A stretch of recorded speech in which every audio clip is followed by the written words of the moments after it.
Welcome to the Dynasty Evaluation Show. I'm John McGlynn. You can find me, JohnMcGlynn75. And we are back today. We got some trades to talk about. We got some team evaluation to do. This is the Dynasty Evaluation Show, and we are ready to roll. McGlynn is in. I repeat, McGlynn is in. Let the fun begin. This is the Commissioner Evaluation Podcast with your host, John McGlynn.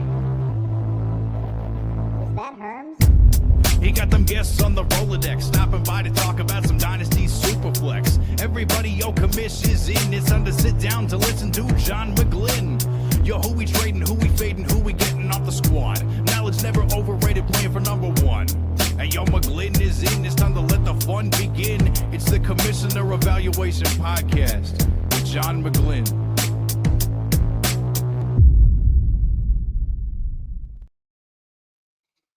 This is the Dynasty Evaluation Podcast. I will get that entrance changed at some point in time in my life, but here we are. We are doing the Dynasty Evaluation Podcast. And JT, what is going on, man? Thanks for jumping on this morning. Early morning show. Me and you are not the best at early morning shows. We got a lot of stuff going on, but yeah, it's like an extension of the late night. That's all right. Well, yeah, you're usually up this early going on things. I'm up, but we're usually not doing shows, so. I've been doing commish stuff all morning. So all morning this, oh man, the lovely filling orphans and then trying to get everybody on board to figure out how to do a live draft or even online draft all in one evening is brutal. I'm breaking down the schedule all morning, man, for 2 hours and still trying to figure out who can do what days and not days. And it's rough. I did it pretty. First of all, I got my Scott Fishbowl invite for Madison, Wisconsin yesterday or 2 days ago. I got mine as well. I'm in for Cincy, Indianapolis Colts division. So I'm officially in on Sleeper. I have a wedding on Friday night, and then I'm going to see Morgan Wallen on Saturday night, June 28th, my wife's birthday. And then the 29th, I have to get up early and go to the Scott Fishbowl draft. There's 2 days of straight, like, killing it with the wife for her birthday weekend. So we'll go there, get a hotel, and then end up she can sleep in on Sunday morning, and I'll go draft, and then she could drive home after a couple hours of sleep. But it's going to be our liver's going to be killing us on Saturday or Sunday morning on the way home. So. I'm the same way this upcoming weekend. We go into Indy to watch a band called Watchtower. Used to be called Mandolin Orange, and they changed their name. But taking the girlfriend there for her birthday as well, and then driving down to Cincy after that to do the Scott Fishbowl live in Cincy and then be back. So yeah, I'm hitting up this weekend. You're hitting up next weekend. It's going to be interesting. And that's also why everybody's like, I'm trying to figure out these days. I got a couple guys I coach with that also coach football, either junior high, high school, same as me. And so we're like trying to figure out these live drafts, and everybody's like, I've got a draft every weekend the rest of this month on the weekends. So I'm like, we're kind of pushed already into July. Everybody's like, oh, I got camp. I got 707s. I was like, oh my God. It's like, so now I'm already trying to figure out like no Sundays. Sundays are out all of a sudden. I'm like trying to figure out if we can do a Monday. It's already a disaster. So I'm trying to figure out, I might end up having to do 2 drafts at once. I might have to end up doing it because one of these is an auction draft. So it's like we got to do it live or it takes like a month and a half and it's a huge pain. So I'm like, we can't. I guess like we got to knock it out in like 3 hours. So I'm working the schedules right now, trying to figure it out. As you know, these shows are kind of based around the Dynasty Evaluation is based on my home leagues, Mighty McGlynn Dynasty home leagues. So I have 4 leagues drafting on the same day at the same bar, JT. So I got the Brainiacs, the 312 Dynasty Gurus, the Babies and Boomers with you, and Bavaro League, all at the same bar. It'll be like a Scott Fishbowl live draft, but all my home leagues, all these Chicagoland analysts and players, and we'll all be at the same bar for 2 drafts at 11 and 2 drafts at 2. So it's going to be a long day of drafting and drinking with all these Chicagoland guys. Like all 4 of my home leagues one day, all 4 of home leagues one day. I got a brand new startup on August 20 or September 27th, I think it is. August 27th. I got one brand new 25 rounds, 12-person in-person startup, 25 rounds, stickers on the board, just like we did a couple years ago for our home league drafts. But I got them all together, JT. I scheduled 6 drafts with 12 people a piece. and 2 other ones are half online, half whatever. So we got it going John, on. Man. We got it going on. That's a miracle in itself. Just getting that many people together on the same day. I know it's tough for me. I'm going to be driving up from Champaign. I've got a car show that morning that we run in our town. My dad runs it, and I help out as much as I can. So I'm going to be like going to the car show, do as much as I can, and then bolting early so I can drive up and make the draft on time. Yes, but so when we talk about these Dynasty home leagues, I grabbed a bunch of trades from it's every month or so we try to get on here and talk about the trades that happened. They're starting to die down a little bit. Some leagues, you know how it goes in waves. When I first started out with my leagues, I would make a trade on purpose just to try and get some trade. Because everybody sees a trade now, they want to make a trade too. They want to make things happen. I don't want to be losing out on trades. Trades just kind of go in like they fluctuate. They do whatever. So I separated all my leagues. And we'll start out with the first league I got, which is the Brainiacs League. These are 12-team, 30-man deep rosters, no kicker, no defense, 0.75 tight end premium, and they're super flex, 5 touchdowns, 2 interceptions, kind of stuff like that. So I got some. I'm going to go through the trades that we went through. This is the Brainiacs League alone. We'll go through Brainiacs, then Bavaro, then 312, then Babies and Boomers, and we'll talk about the trades that happened. Okay, so first one. Russell Wilson, Zach Ertz, Jameis Winston, Tyreek Hill, Joe Mixon, and Dallas Goedert all on one side, okay? Russell Wilson, Zach Ertz, Jameis Winston, Tyreek Hill, Joe Mixon, and Dallas Goedert for 2 26 seconds, a 27 first, and a 27 second. Now, one team's obviously rebuilding here. One team is trying to contend, but I think they're in for the long haul. They're trying to contend, but they're probably the worst team in the league. So I'm not sure what they made this trade for. But either way, we're talking about in a vacuum right now because we're not going to talk about team builds. Russell Wilson, Zach Ertz, Jameis Winston, Tyreek Hill, Joe Mixon, Dallas Goedert for 2 26 seconds, 27 first, which are the most valuable commodity in the history of fantasy football right now, and a 27 second. Which side do you want? Man, that's a toughie. Oh, you feel for the guy trading Tyreek and Joe Mixon. If he would have just done it like a year earlier, right. He probably gets even way more than this. But honestly, looking at it, I think I like the picks. But I think that's probably a fair trade. I mean, you're only giving up 1 first and 3 seconds, right, for Joe Mixon, Hill, and tight end premium, Goddard and Ertz. I got both those guys on a couple teams, and they've actually helped me a ton. And then you're probably figuring the guy needs a third quarterback, and that's why he's got Russell Wilson and Jameis in there. So he's covering himself unless Jackson Dart starts at some point, which is very well could happen. Oh, this trade feels like it's a year too late for the guy to get all the picks because it feels like he should have gotten more than that. But at this point, man, Mixon's a tough sell. Tyreek Hill's a real tough sell. For people just don't want to, you could get a multiple first a couple years ago. Now you can't even hardly get a full first for Tyreek. Get a 27 first, I do really like because that draft is shaping up to be pretty good. But again, we don't know with the whole NIL and everything that's happening in college. I think everybody really projecting out for 27 is like really iffy because some of these guys are going to be making a crap load of money in college. Yeah. And it's like, do they even want to leave? I mean, there's something to be said to be hanging out at college and just going to class. And I mean, these guys are getting help everywhere they can now. It's not like they're going to class very often. So it's like, man, you could just hang out and be the big man on campus forever. I would think about it, especially if I was making real good money. Like some of these guys are taking losses going to the NFL from what they've been making the last couple of years in college. It's wild. So if I was contending, I don't think that's the worst to give up. Like you said, if he's not contending, I don't like that at all. but it's probably pretty even. It feels like you should be getting more on the pick side than just 1 first and 3 seconds, but I think you could do worse. I think at this point, you're just really hurting to sell off a lot of those guys. Ertz, Goddard, end of the road. Maybe you get a year out of. Same thing with Wilson and Winston. Maybe you get 1 whole season out of them. Maybe. And then at this point, who knows what's happening with Tyreek, Mixon. You're hoping Mixon can keep going. They just got signed Chubb. I don't think that crushes Mixon by any means, but I think Mixon's, there's a chance, John. There's a chance that every one of these guys are fantasy He's dead gone. in like a year and a half, 2 max. So I know it doesn't seem like, feels like that's a lot of players to give up for 4 picks and only one of them being a first, but I think if you feel like you're already going to make the move, like just pull the trigger and get it Just done. pull the trigger.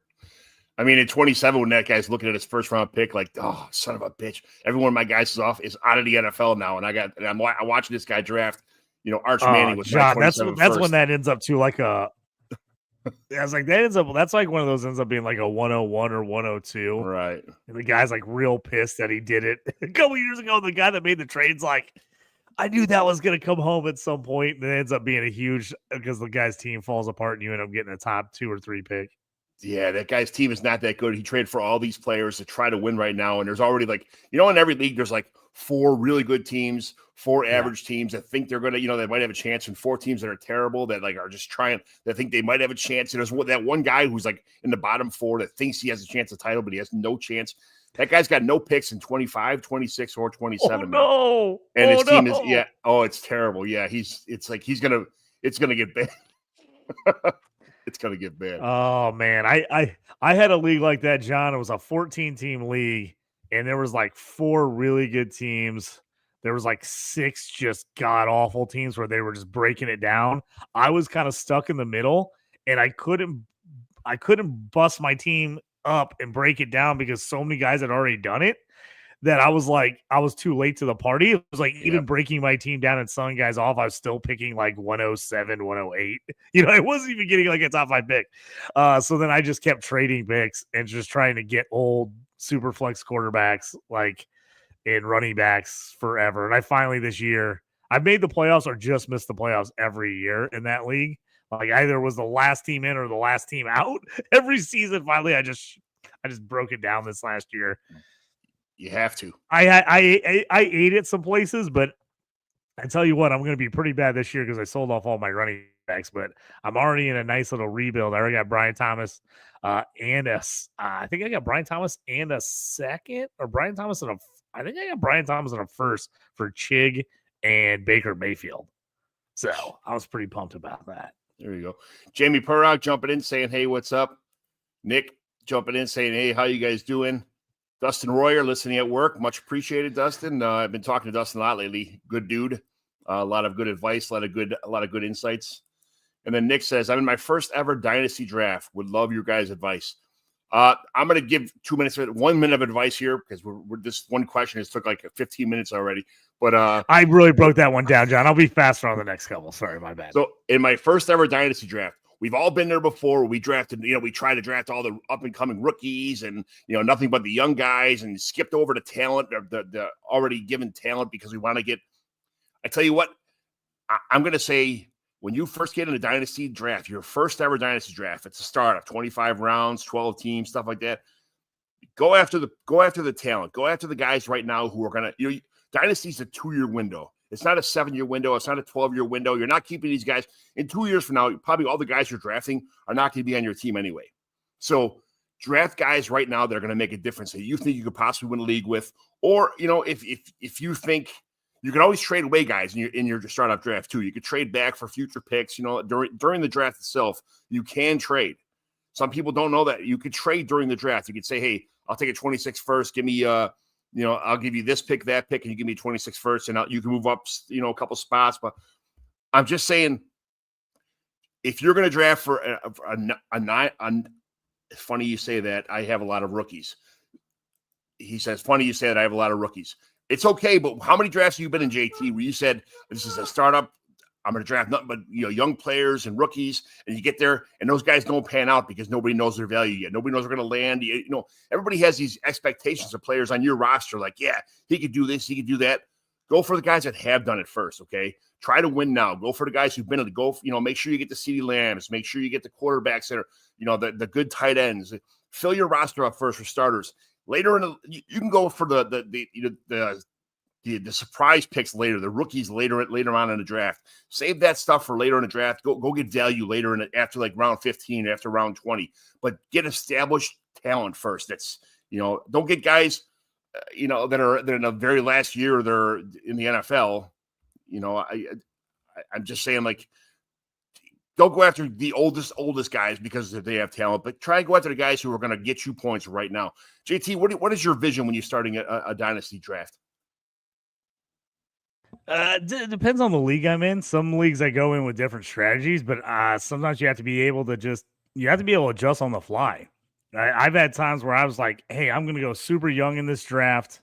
I'm going to get all these young players. I'm going to kind of do a progressive build. I know I'm probably going to be bad year 1, year 2, and then build up for year 3. And then get in the draft and everyone's taking the young guys, like boom, boom, boom, boom, right off the bat. And I'm like, okay, I'm at the end of the first round. Maybe I'm going to switch up what I'm doing and I'm going to go value, or, I'm going to take value. I'm going to take the highest rated guy, regardless of age, and take those guys and hit it. So definitely got to be able to adjust, because I have had those drafts where I think I'm taking every rookie, every second year guy, and next thing I know, I'm taking, AJ Brown, and I'm taking Jonathan Taylor, and I'm taking Saquon Barkley, because everybody's skipping on him. And I'm like, okay, I guess I'll try to win this year and next year. So while I do like building a team and getting young guys, it is fun. That's part of the best part about Dynasty. You do have to be careful about building a team that is not going to compete for multiple seasons. And then if those guys don't hit, then you've lost all value early on. And you're like, oh, this rookie never and we've seen it with rookie guys. Even first and second year, when guys just absolutely plummet in value if they don't have a monster first year, and then other guys skyrocket in value if they do have a good first year, and then they plummet again in year 2 if they have a little bit of a down year in year 2. So you got to be careful with some of those guys because they get way overdrafted in startups, and then you just are you go back and you're kicking yourself that you didn't take a stud and you took a kind of a project. So Definitely take it and pay attention to who you're drafting with. Makes a big difference. I've done ones where I want to take a certain strategy and I look at the guys that are in the draft with me and I'm like, oh, I've been in drafts with leagues with this guy before or whatever. And I know where they kind of go with some stuff. And I'm like, oh, that's not going to work for me. It's just like me and you, John. We can't draft a startup together. We're all on the same guys. So it's like, I'm going to take them. So you're going to steal them around before I can get them. Then I'm going to do the same thing to you. And so it's just, it happens. So go in, have fun. Don't worry about it too much. And like you said, John, is there a chance that these guys are going to be on your team in 10 years? Probably not. I think my home league startup, the last guy from the very first year we started it that was still on my team was Kirk Cousins. And I traded him last year. It was my final guy from our original startup that was on my team. He was the only guy that lasted more than a decade on my team. I had more players retire than I had guys that lasted a decade on my team. So, like you said, really try to play in a 2 to 3 year window is your best bet on a startup. If I can give you any advice about, sometimes you get nervous in the draft. I like to pick the ends, the first pick or the 12th pick. I like to have back-to-back picks, but also that's an awesome strategy for me. But at the same time, I go in there, I got a sheet, I got my guys highlighted, it's all set to go. You'll have your, on your computer, you'll have your spreadsheet ready to go. You're marking guys off, and sometimes you'll have Chris Godwin and DJ Moore highlighted. Okay, my turn, I'm going to take both these guys, and then by the time it gets to your turn, you get sniped on both of those guys. I pick 10, 11. Now you're pick 12, and you're like, shit. I in my head, I had DJ Moore and Chris Godwin, and they're both gone now. What do I do now? You got to be prepared for all those changes, getting sniped at every round because it's going to happen. You're going to lose your guys, So I could potentially have a win now team. Currently got Burrow, Gentry, Zay Flowers, Travis Hunter, Caleb Williams, Adunze. My next pick is soon. My friend who is diehard Bengals fan wants Burrow. Oh wow, look at all these guys. They chase their guys. JT, who do I know that does that? Who has nothing but Bengals or Colts and Steelers on their team? Yeah, that happens sometimes. 2 quarterback superflex. What position do you think I should get next and should trade Burrow for something like Bo Nix next year for a second or ride with Burrow? I mean, this is what we talked about before. If you got Burrow on your team, sometimes you got to take the guys who are going to be studs for a long time. Joe Burrow's got great receivers. If you're going to try and take chances with this guy, could be Joe Burrow. This guy I can get a pick next year, a second-round pick or a third-round pick, and Bo Nix to get Joe Burrow. Just keep Joe Burrow sometimes. Sometimes you got to do that. You got to just keep your studs. Yeah, I'm with you on that. I'd keep Burrow unless your buddy's absolutely overpaying. He comes out and just blows you away with an offer. I'm not moving down from Burrow to Bo Nix. I mean, No. he had a nice rookie year, but we seen that year 2 slump. I mean, look what happened to CJ Stroud. People were trading 5 firsts for him, and now he's like 8th, 9th, 10th quarterback off the board because he had one bad year, one slightly down year. So I'm sticking with Burrow unless he blows me away. Unless he's trade me maybe a Bo Nix in 2 or 3 firsts, then I would probably think about doing it. But again, I say this is not going with the value sometimes is the value. Sometimes not taking the value and staying with the stud player is the way to go, even if it says oh, look at all the value I'm getting. Nick says, I'm not familiar with what things are worth. What would be a potential overpay for Burrow? Like he just said, we answered your question. Yeah, if somebody's willing to give you a young QB, a Nix, a Stroud, someone in that range, and then a couple first, to me, it'd be hard for me to move off Burrow for just that. In our Baby and Boomers League, again, this is 2 years ago when we did our startup.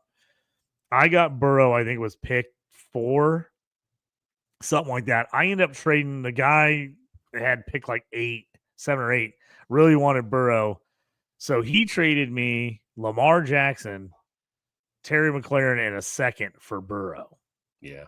And so that one I took because I was a little light on wide receiver. I kind of missed a little bit of the turn on some of the wideouts.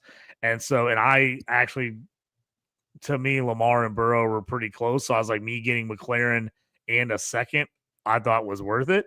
But again, you're trading quarterbacks on the same level when you're trading a Lamar and a Burrow. It's a pretty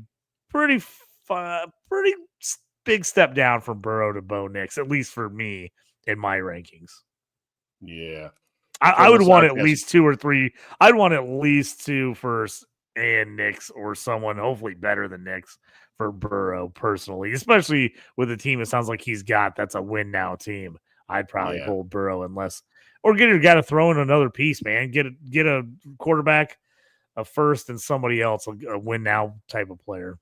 Absolutely. Terminal Sarcasm says, "What's up, boys?" So next trade.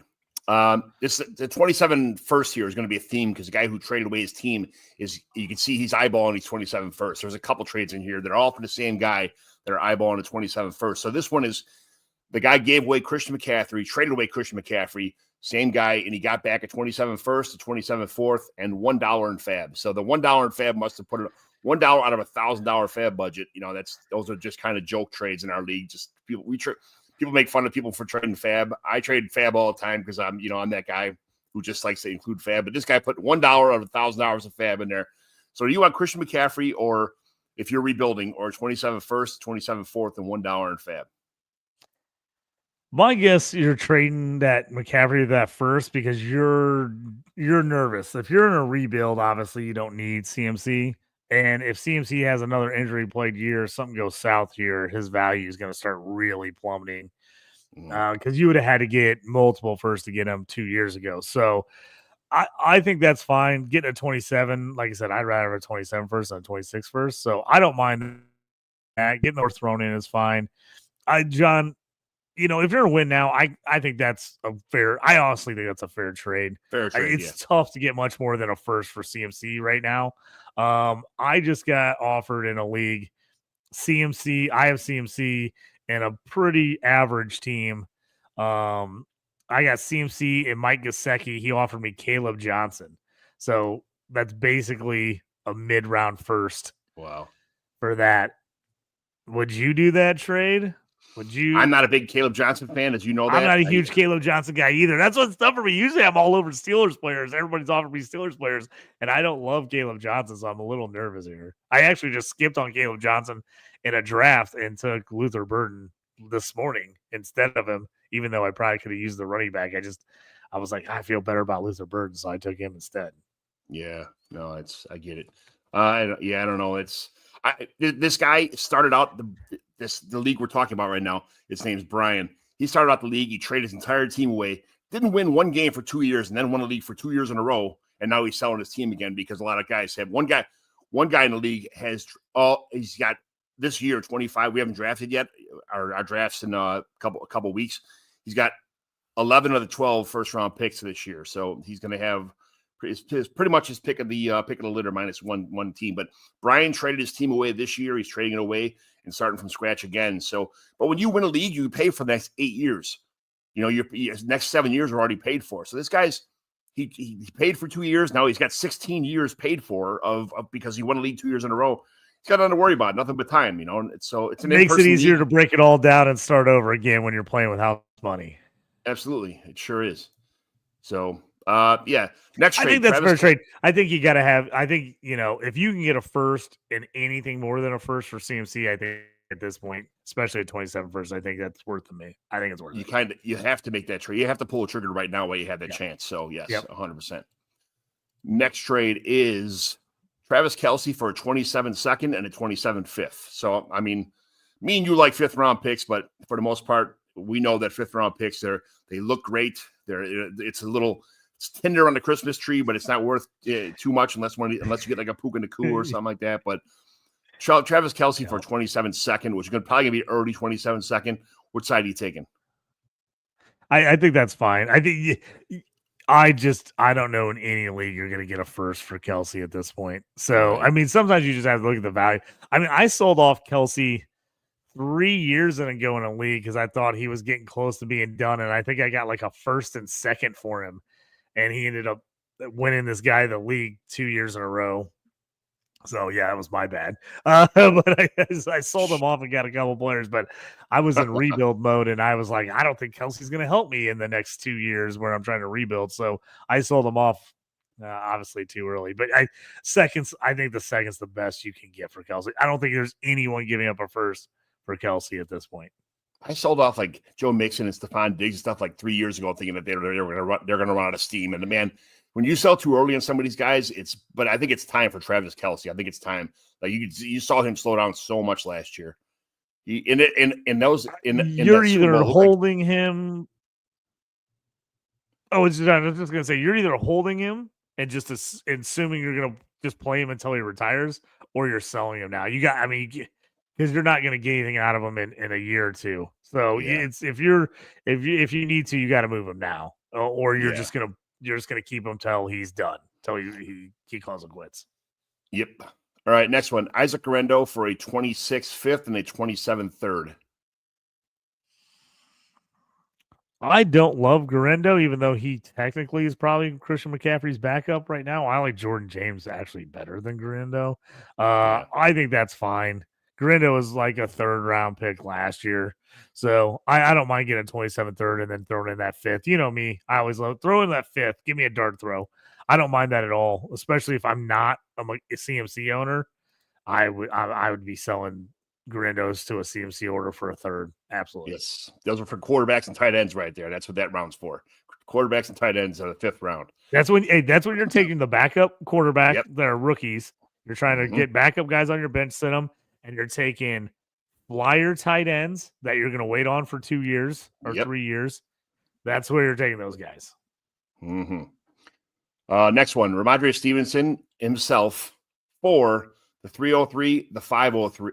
These are all, if there's a number included, that means they're this year's your pick. So it's 303, the 503, and 26 fourth, and $1 out of $1,000 in fab. Same guy thinks it's funny to trade $1 in fab out of $1,000, but Ramondre Stevenson for a 25 303, 503, and a 26 fourth and $1. So I'm the world's biggest Ramondre Stevenson fan, but I mean, when he just got replaced this year. Let's all be serious.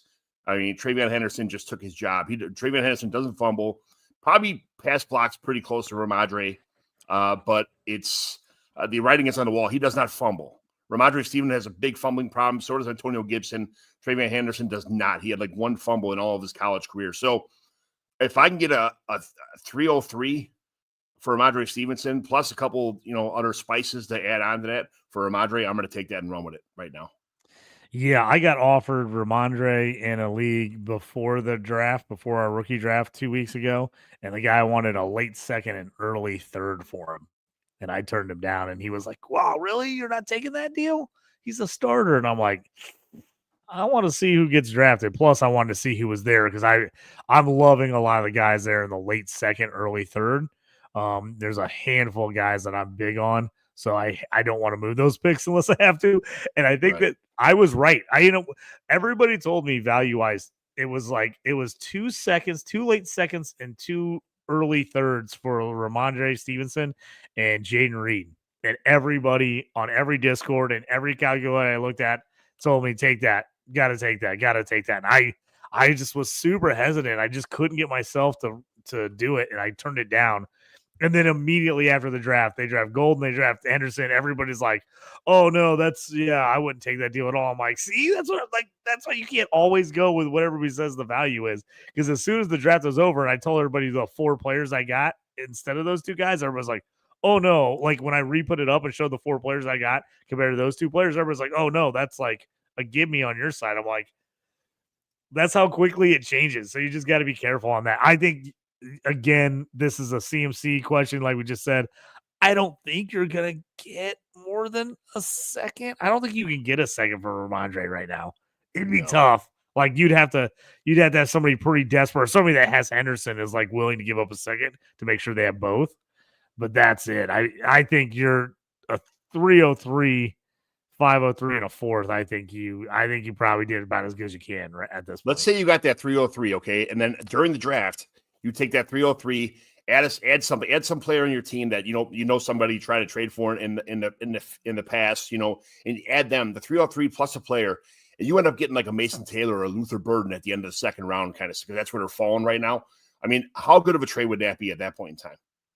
Oh yeah, then I'd be fired up. Plus, there's always those guys that slightly fall and somebody really falls in love with a guy. There's a good chance you could get a second for that 303. You know what I'm saying? Sure. You could turn around, a guy falls there, and somebody's like, oh, I'll give you a 26 or 27 second for that 303. Okay. If you don't have it, but I'm liking a ton of guys in that range. That 210, 28, 29, 210 to 303 range. Depending on the league you're in. I'm liking guys in that range. I feel especially if you're looking at tight end or like the second group of wide receivers, like a ton of guys are falling in that little range right there. A lot of receivers, a lot of tight ends right in that range. Yeah, it's I can't wait for my drafts. A lot of my guys, they're not redraft players, but they are dynasty guys. But they just you're kind of trade calculator guys who don't really know the background of players. They just kind of see where they're the ADP when they get their list from Fantasy Pros or something like that. They won't be able to tell like if somebody fell. They show up the draft with the Fantasy Pros app and it says, oh, here's where this guy's going, and they draft him at that point in time. I feel like when I go in our home drafts this year, our live drafts this year, I feel like I'm probably more in tune with this draft class. We did so many player profiles that I kind of know where guys started out at, where they're at, and what their college history is, why they fell. Guys like Burden that we're talking about now. Burden's falling to the end of the second round now in a lot of these drafts. And it's like, dude, he was the number 1 or number 2 wide receiver in this draft when this whole thing started. Now he's wide receiver 7 or 8 now. At the end of the second round, it's a steal for me. So yeah, John, I was just looking up my trade that, like I said, I turned down that trade for Stevenson and Reed. Yeah, I ended up using those picks. I ended up moving up using that second round pick. One of those seconds I was going to trade, I ended up using that to move up to the first and getting Luther Burden at 110, which I love Luther Burden. Plus, I have a ton of Bears fans in this league, so I knew I couldn't wait on him like in other leagues. Right. So I moved up and got him. Then with that other second, I got Trey Harris, who I love Trey Harris. Behind Luther, Trey Harris might be my favorite wide receiver in this draft. So then I was able to get Trey Harris the other second. And then the 2 third-rounders I would have had to give up, I got Mason Taylor and Woody Marks. Now, I love Mason Taylor. He's one of my favorites. Again, getting him, I got him at 3-2. I was pumped that he got that far because I'm in certain leagues where he goes early second.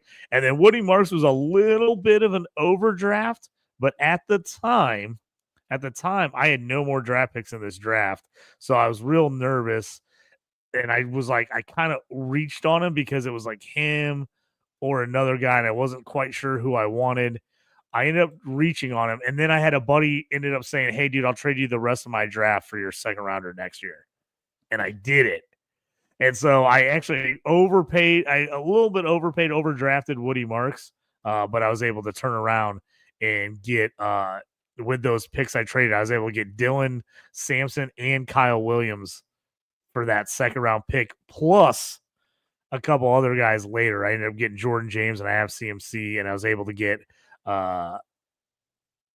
Damian Martinez again at the end of the draft. So, like I said, sometimes just because everybody says, "Hey, that's the best value," don't listen to your gut sometimes and don't take it. I'm glad I didn't take the trade, and it ended up working out way better for me not taking the trade. I took Kyle Williams in a draft about a month and a half ago, and people are like, "Who the hell's Kyle Williams?" Like what is this guy like? And now he's going to the end of the second, beginning of the third round. So yeah. Brian, yeah, that's Brian's usually guy, where he's going. He fell in that league to the fourth. I couldn't freaking believe it, dude. And I was just like, and so then I was pumped because I got Mason Taylor and I got him and all these other guys. I got Dylan and I took Judkins early, so I got Sampson to back him up, and I got Kyle Williams plus 4 other picks for a second next year. I was like, just worked out, man. It worked out. Yeah, Brian Farrell, this is the guy we talk about who traded for. He's getting all the 27 first. His ears must have been ringing at work, and he turned on to YouTube just to see what's going on. But he got 303. I should be able to get Blue, Rootin' Tootin, Ali, Shadur, Noel, or one of the tight ends. Yeah, I mean, there's a lot of guys in that 303 area. It's kind of underrated. Yeah, Brian's on the right track for sure. Yeah, a lot. I mean, third round, a lot of people don't like it, but this year, I just feel like this draft is so deep, man. I'm loving the late second, early third. I feel like there's pretty decent value there compared to some of the past years. The ADP keeps fluctuating. It's like water. It's like waves on us. It has been big, John. It's been a big change. Yes, huge. All right, Nick asks another question. This guy's team is Knicks, Henry, Kamara, Collins, Chase, Olave, Purdy. Chase is an untouchable as Bengals fan. So what should I propose to him to offering Burrow that would be an overpay? All future picks are open. You're offering him Burrow? Man. Is that what Yeah. This is the guy that said his buddy's a big Bengals fan and he wants Burrow bad. If he guys I would ask for Knicks or Purdy, depending on who you like better. I actually like Purdy a little more than I like Knicks, but that's me personally. I think Knicks is probably rated higher. Dude, if you're in win now, John, I would ask for one of those QBs, Derrick Henry and Nico Collins for Burrow, or a combination of those and a first round pick, like a 27 first. What do you think? I'd offer that and then something. You know what I would do is first of all, I would dump this garbage truck full of all these awesome things in his lap and say, "Here, you give me all this for Burrow," and then see what. Then at that point in time, let him pick and choose what he's going to offer. Let him deny it or counter stuff like that. But if he likes Knicks better, right? If he likes Knicks better, would you go, okay, I'll switch out Knicks for Purdy and say I'd take Purdy, Collins, Henry in a first? You like Purdy. I don't. Purdy's a good I don't love him. quarterback. I don't love him. I don't love him. Him and Knicks are pretty even to me, even though Purdy's slightly older. I think they're pretty even players. They're pretty even. To me, they're even, and most people like Knicks more than Purdy. So that's why I'm saying if I had to downgrade from Knicks to Purdy, it wouldn't kill me. I wouldn't be like crushed about it. So I'm like, if you like Knicks more, I'll offer Knicks, Henry, Collins, and a first to give up Burrow. And if he says, and you be like, okay, I'll take Purdy over Knicks then. See if that sells it. Yeah. I mean, because you're looking at Henry. Hopefully, you're getting 1 year out of Henry. Nico's good. Hopefully, you got a couple of real good years left to him. Another quarterback in the 27 first.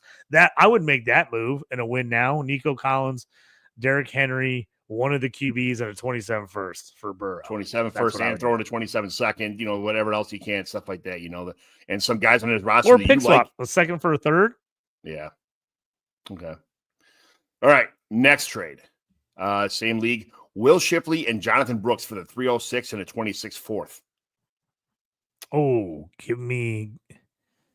God, I do like the 306. Give me Shipley and Brooks there. Brooks, you're sitting out for the whole year, and he might be done forever.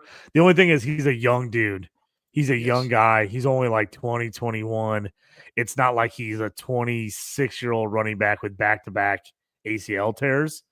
And Will Shipley, with Kenny Gainwell gone, I know they signed A.J. Dillon. Will Shipley has a decent shot to be the number 2 behind Barkley by the time Cam's out. I actually like Shipley. He was one of my guys I was taking late last year. I actually like Brooks, Shipley there. Give me both those guys. That's my trade, baby. Yes, I'll take it. Take the you, Johnny. Did you get Brooks? I got Brooks and Shipley. Yeah, I said. See, me and you have been talking about getting Brooks and then just stashing them like on the IR all year. In like 4 leagues, I got Brooks already now. So I'm out. He's still 21, that's man. Nice. I mean, you're talking about a guy that was late first. Absolutely latest was early second last year, and now you get him Brooks, Benson and Brooks in every draft back and forth. 109, 110, Benson and Brooks. Yeah, you should start warming up the Purdy. Dustin says we should start warming up the. Yes, I should. I absolutely should. He just seems like a game manager though, but he does score points. I mean, if you look at his fantasy stats, he does. He's a lot. He's worth a lot more than I'm perceiving him to. I undervalue him. I'll put it that way for sure. Yes. That's right. Why I like him. Just most people undervalue him, so you can usually get him a little bit cheaper than some other guys. That's what I'm saying. I like Purdy just as I think him and Knicks are pretty even to me, and I actually like Purdy, like I said, slightly more.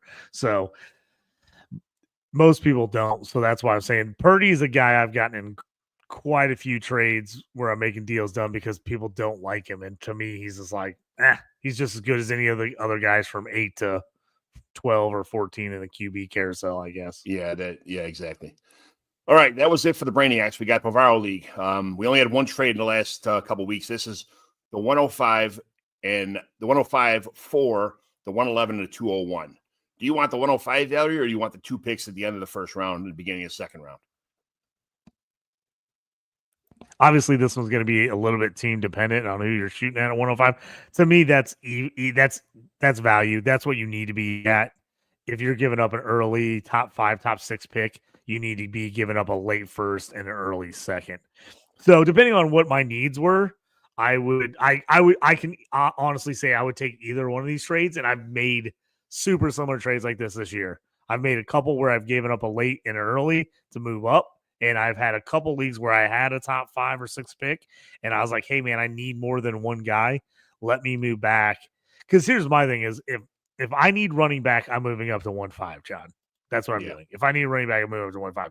If I don't need RB and I'm looking at best player available and I'm going wide receiver quarterback or wide receiver tight end, then I'm moving back there and going, hey, can I snag a Luther Burden and a Tyler Warren at like 111 and 201.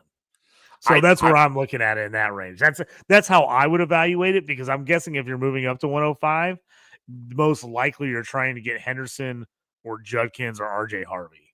Like that's why you're moving in the top 5. You're trying to get one of those running backs. RJ Harvey in the top 5? So he's moving up for a lot of people. I just passed on him in a league. I'm not as high on RJ Harvey as a lot of other people, even though I actually like RJ Harvey. I just think he's going too high for my taste. But that's what a lot of people are doing, and it's mostly Judkins or Henderson are who people are moving up for, unless they just are absolutely in love with like McMillan or someone else that they're going to get. Because usually at 105, Ward is typically not getting to 105. So at 105, you're either getting one of the running backs or you're getting Travis Hunter or Tyrone McMillan. And I like both those guys a ton. And like I said, I like both those guys a lot. But I also feel like Luther Burden is right there with those guys, personally, for me. So I'm like, I wouldn't mind moving back and taking Burden and either a running back that drops or in tight end premium, grabbing Loveland or Warren. Obviously, if I take Burden, I'm probably not taking Loveland, probably splitting that up. Tyler Warren, you give away Tyler Warren, do you get Colson Loveland and Emeka Egbuka back? Like, how does that sound? See, I like that. I like Egbuka. I even like going, and I've been in a couple spots where I was at 105 and I moved back to 110 and 111 from there, and I actually took Egbuka and Luther Burden back to back. Because I was like, I want both those guys in a rebuilder. I was like, I want the receivers, and then in the second round, because if I had 205, I'm going to get Mason Taylor at 205 then. So I'd move back there, take those 2 picks, have my second round, and still get a tight end if I went the wideout. I like that move. I don't mind moving back. And I also don't mind, like I said, I don't mind moving up if you're going to get Henderson or Judkins. Yeah. Is this true? Because, okay, Dustin says Broncos just signed J.K. Dobbins to a 2-year deal. I saw a parody account yesterday or this morning say that. I got to verify that really came true or not, because I saw a parody account that said that yesterday, but I didn't see it really actually went through. I know people have been talking about it. I don't know if I actually saw that was a done deal. Let me look that up. We'll have to look into that, but I'll keep moving on the trades while you look into that for sure. Verify it. But all right, 312 Dynasty Gurus is the next one. Jordan Mason or the 311 and 411? What side do you want there? Oh, I'm going to take the 311 and the 411 myself, because I think I'm taking the 311 and 411. I like some running backs I can get in that range. I've been getting Woody Marks at 311. And I like Woody Marks. Get off Woody Marks' shock, dude. I know. I like him. So I like him 311. Dylan Sampson's been falling in some leagues. Yes. I like that that. better. 411, give me freaking Rhonda Gadsden at 411. So yeah, I'm taking 311 and 411 in this draft because I like the guys I've gotten there for me. I mean, Shadur Sanders might fall to the 411. I mean, that's stuff like that. You know, it depends. People that, you know, Dylan Gabriel's are on that area too. Like, yeah, Ty Felton is a 3rd round pick from Minnesota. I mean, I like those kind of guys at the 411 also. So, yeah, I'll take the picks on that one. All right, 102 for Drake London. That's a kind of a serious one now. Do you want Ted McMillan or do you want Drake London? I'm taking Drake London 100 out of 100 times in that scenario. Man, that one is close because I feel like Drake and McMillan are very similar. If I'm trading that, to me, it comes down to wideout or running back. If I need running back or QB and I'm trading the 102 so I can get Amari and Hampton or I can get Cam Ward, then to me, it's possibly worth it. I feel like London's worth a little bit more than that right now. I'm not the highest guy on London, but I feel like you can get more for London than that. So to me, I'd want at least another piece for London. I'd probably want like at least a second thrown onto that. Mm-hmm. I like the 102 and I like some of those guys, but man, the London value is really, really high right now. And to trade him for just one pick, even though it is the 102, that's a toughie for me. I like Omarion Hampton a ton, but in dynasty value wise, Omarion Hampton versus Drake London has got to be London by a lot. Got to be London. Yeah, 100%. I got to fly through some of these because we're already at 45 minutes. So we still got to do team evaluation here. Trey Benson, the 406, 407, 504, and 507, or a 26 first. You know me, I am a Trey Benson fan, so I'm going Trey Benson here. I just traded away Benson in like 5 leagues, so this is one of my trades. I got a 26 first. I don't trust Benson. I don't mind it. I don't mind it at all. I like Benson still, and I'd take all the picks in the middle, but getting a 26 first is probably good value because most people are probably out on Benson if they're not me. Yeah. Benson out for a 27 second. If you don't have time to wait on Ben Sinnott, I'll take the 27 second. I like Ben Sinnott still, but I also drafted him assuming it would be at least 2 years before he did anything in Washington. I think 27 seconds is the way to go, though. Yeah. De'Ami Brown, 107 and 206 for Mike Gesicki. Whoa. All right. De'Ami Brown, 107 and 206 for Mike Gesicki and Garrett Wilson. Ooh, that's a toughie. Because you got Garrett Wilson with the 107 equal. That's pretty equal. I think Garrett Wilson's worth a little more than the 107. Gesicki for De'Ami Brown and 206 then. 206. If I can get Mason Taylor at 206, I'm taking 206 and De'Ami Brown over Mike Gesicki. Man, that one is even as can be. It's really depending on what you want to do there. I turned down a Garrett Wilson deal for a first round pick earlier in the like maybe a couple weeks ago in a draft. That one's toughy. If I'm win now, I'm probably taking Garrett Wilson and Gesicki. If I'm slight rebuild, I'm taking the 107, 206 and Brown. Yeah. It's real close though. I feel like it's a pretty even trade. All right. I'm taking the Wilson side, I think. And I'm, you know me, I'm a Gesicki stan too. So that's 108 and 112. You like him. I do think that's probably a little bit more value, Wilson and Gesicki. Again, especially if you're win now. If I'm rebuilding and I'm like, oh, those guys are going to die on my team, or at least Gesicki's going to die on my team, I would maybe do 107 and get, like I said, one of those running backs, or if you can get a Buka, someone like that, and then, or Ted McMillan falls you to 107, or Hunter falls to 107, and you can get Mason Taylor 206, then I like that. Garrett Wilson tied up with Justin Fields this year as college quarterback. It's got me excited in a few leagues. It's got me excited. I think it could be a good combo. Yes. All right, the 108 and the 212 for the 104 and the 402.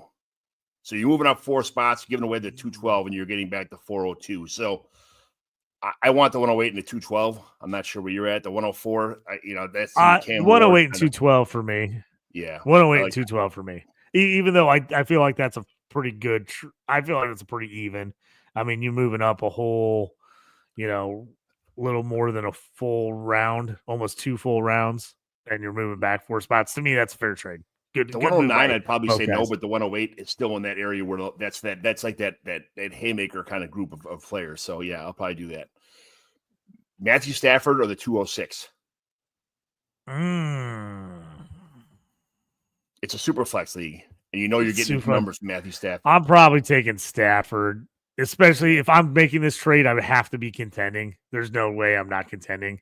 So getting Stafford for a 206 in a super flex league that's 12 or more teams is probably totally worth it. I've paid more for worse quarterbacks in bigger super flex leagues, to be honest with you. So Stafford is probably the move here. Yeah. Let's see. Christian McCaffrey for Keenan Allen on the 26th first. I'm going to go Christian McCaffrey there, unless I'm rebuilding, unless I'm like saying, hey, I'm throwing a towel in. Here's Christian McCaffrey. You give me a first. But I would have took more than Keenan Allen on top of the 26th first to get rid of McCaffrey. So I'll take the McCaffrey side on this side, on this one, I guess. I'm McCaffrey here. I mean, basically getting a first and anything plus on McCaffrey, I think is about as good as you can do right now.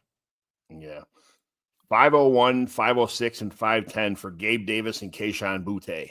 Woohoo! This is an ugly trade. This had to be involving you. It's me. Of course it is. I mean, no one has 3 5th-round picks other than you and me. I got rid of Gabe Davis and Kayshon Boutte, and I figured 501, 56, and 510. I'll take re-rolls on some players. Dude, I'm probably taking the 5th too, just because I have been anti Gabe Davis from the very beginning. I've never understood the Gabe Davis love. And Boutte, maybe he does something, but man, when those guys are already kind of on the fence, and then you get a new coaching staff, that always really scares me that those guys are going to be bye-bye. So I don't mind the 5. Taking all the 5th rounders and load them up, see who you get. We are not going to get to our team evaluation today, folks. We only have an hour on the show, but I do have a commercial to put in. So hold on one sec. Wait to hear from the Podfather. Hey, what if I told you there was a Dynasty app where you could get player lifetime values, evaluate trades, including draft picks out to 2028, compare the advanced metrics of 2 players, look up the sentiment, buy, sell, hold on players? Well, there is a mobile app that has all of that and more called the Dynasty Dominator, and it's $5 in the App Store on Google Play. This is my gift to you, the most affordable Dynasty League domination app available today. And if you already have it, the 2025 class is ready to download. Let's go. Let's go is right. Nice. All right, get that before your drafts hit. That's for sure. All right, John, rapid fire on these last couple since I over talked the first couple. Rome Odunze and James Conner for Drake London. Oh, Drake London by a mile for me there. Yeah, me too. George Pickens for the George Pickens. I said your spidey senses are going wild right now for George Pickens. It's for the 210 and the 307.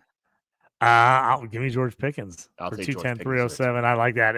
Again, I hate to see him not on the Steelers anymore, but I actually think for fantasy value, being on the Cowboys actually helps him. I think he's actually going to be better on the Cowboys. Isaiah Davis to the 503. Oh, is right. Probably Isaiah Davis. I don't love Isaiah Davis. I don't know what's going to happen there. That's just such a crowded backfield, but he's probably more of a better, like a known commodity than the 503.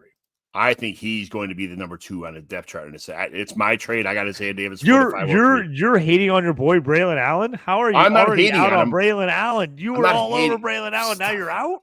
Stop saying hating. That's a terrible word. Okay, we're just like what we're saying here is I'm not hating on him. I just think at some point in time Isaiah Davis may be a faster, stronger player. That kind of deal. So I'm not hating, but I'm just I'm being real. I'm realizing. I guess I'll put it that way. All right, now our league, the babies and boomers. Okay, JSN. Zay Flowers, a 26th fifth and a 27th third. So JSN, Zay Flowers, a 26th fifth and a 27th third for the 105, the 203, the 303, the 302, and the 501. I want JSN and Flowers there. The fact that you got those two guys and you only had to give up one first. One first, a second, 2/3, and a fifth. I mean, second, 2/3. But you're getting a third back in 27, and you're getting those lovely 2/5. JSN, Flowers, and a 27th third for 2/3, a second, and a first feels even to me. I'm taking JSN and Flowers there. And again, I know the proven commodities in this deal, so I'll take JSN and Zay Flowers. If it's 50-50, I'm going to take the guys that I know have already produced in the past. So this one from a guy who's supposed to be on the next show, but he's already complaining about he went to the dentist. His mouth hurts right now. The Mouth Podcast, touchdown Timmy George, traded away Malik Neighbors. And he got DJ Moore, Cole Kmet, Jamison Williams, and Isaiah Pacheco. Which side do you want here? Because I know what side I want. I was waiting for you to bring this trade up. I was like, dude, tell me you're going to have this trade on here. Because I remember this trade went down in the chat and people were losing their mind. Dude, give me Malik Neighbors all day long. And Timmy had been hounding me, trying to get players. I had no idea that he would even thought about trading Neighbors away. Or I would have been more involved. I was like, I don't really like that guy. He was like, oh, what about this guy? What about this guy? I'm like, I don't love that guy. And then I'm like, look at his team. I'm like, man, the only couple guys on your team I really want. Neighbors obviously being one of them. And I thought there was no way he was going to move him. So I didn't want to insult him. So I should have insulted him and threw out a crazy trade for Neighbors and see if I could have got it done. Dang. I do want to say, though, I do appreciate Timmy, though. He did get me a first and a second for Christian Kirk last year at our draft. So thanks, Timmy. Super pumped about that one. Thanks, Tim. I owe you. Thanks, touchdown, Timmy George. Yes, absolutely. All right. So the last thing I got to say here, that's all of our trades. We don't have enough time to do a team evaluation today. We'll probably do another show and just to do a team evaluation because those can take 25, 30 minutes by themselves. If you've ever heard of us do a team evaluation before, because we can talk for hours about, anybody. So, Soldier Field Savages is starting up this year. It's an in-person 25-round startup draft that will be Sunday, August 24th in Chicago. So another league starting up. I love the in-person startup Dynasty leagues. It's just life's so much better. Waz is in that league. Rob Wozniak, like a couple other dudes from the fantasy industry. So the Chicagoland people just they just hit right when it's drafting these teams. So JT, thanks for joining me today. We got a show right after this one. If you guys are sticking around here, if you're on the channel, stick back because we have another all 32 team quick hit coming up right after this show. So thank you very much. Thanks for having us on the Dynasty Gens Player Profile Plus channel. We'll be here from now on for a while, bringing you content as much as we can. So we will talk to you later.